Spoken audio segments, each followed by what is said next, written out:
ஒரு வழியா சூர்யாவும் நந்தினியும் மாலையும் கழுத்துமா இருக்கிற போட்டோவை பிரேம் பண்ணி ஹாலில் வந்து மாட்டிட்டாங்க. சுந்தரவல்லி இவங்களோட கல்யாண ஆல்பத்தை கிழிச்சு போட்டாங்களையா, அவங்கள வெறுப்பேற்றுற விதமாக இவங்க சூர்யா என்ன பண்ணியிருக்காங்கன்னு பார்த்தீங்கன்னா, சூர்யாவும் நந்தினியும் மாலை மாத்திர மாதிரி இருக்கிற அந்த ஃபோட்டோவை ஃப்ரேம் பண்ணி ஹாலில் நல்லா பெருசாக மாட்டிட்டாங்க. அவங்க அப்பாட்ட வந்துட்டு ஒரு ரிமோட்டை கொடுத்து நீங்கள் ஓப்பன் பண்ணுங்க அப்படின்னு சொல்கிறாங்க. அந்த ஸ்க்ரீன் ஓப்பன் ஆனோடனே இவங்க சூர்யாவும் நந்தினியும் மாலையும் கழுத்துமா இருக்கிற ஃபோட்டோ வந்துட்டு அங்கே இருக்கிறத பார்த்து சுந்தரவல்லிக்கு பயங்கர ஷாக். சுந்தரவல்லி சொல்கிறாங்க, இதை நான் பார்த்துட்டு டெய்லியும் போயிட்டு வந்துட்டு இருக்கணுமா அப்படின்னு சொல்லிட்டு ரொம்பவே கோவப்படுறாங்க. உடனே வந்துட்டு நந்தினி வந்து சூர்யாட்ட தனியாக போய் வந்து சத்தம் போடுறாங்க, நீங்கள் என்கிட்ட இருந்து எல்லாத்தையுமே பறிச்சிட்டிங்க, என்னோட சந்தோஷம் நிம்மதி எல்லாத்தையுமே பறிச்சிட்டிங்க, மீதி இருக்கிறது என்னோட உயிர் மட்டும்தான், அதையும் பறிச்சிட்டிங்கன்னா நான் நிம்மதியாக இருப்பேன் அப்படின்னு சொல்லிட்டு அவங்க ஒரு பக்கம் கோவப்படுறாங்க.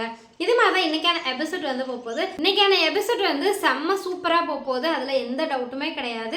இந்த வீடியோ பிடிச்சிருந்தா லைக் பண்ணுங்கள், ஷேர் பண்ணுங்கள், கமெண்ட் பண்ணுங்கள். நம்மளோட ரிவ்யூஸ் நீங்கள் தொடர்ந்து பார்க்கணும் அப்படின்னா நம்ம சேனலை சப்ஸ்கிரைப் பண்ணிட்டு பெல் ஐக்கானை கிளிக் பண்ணிக்கோங்க.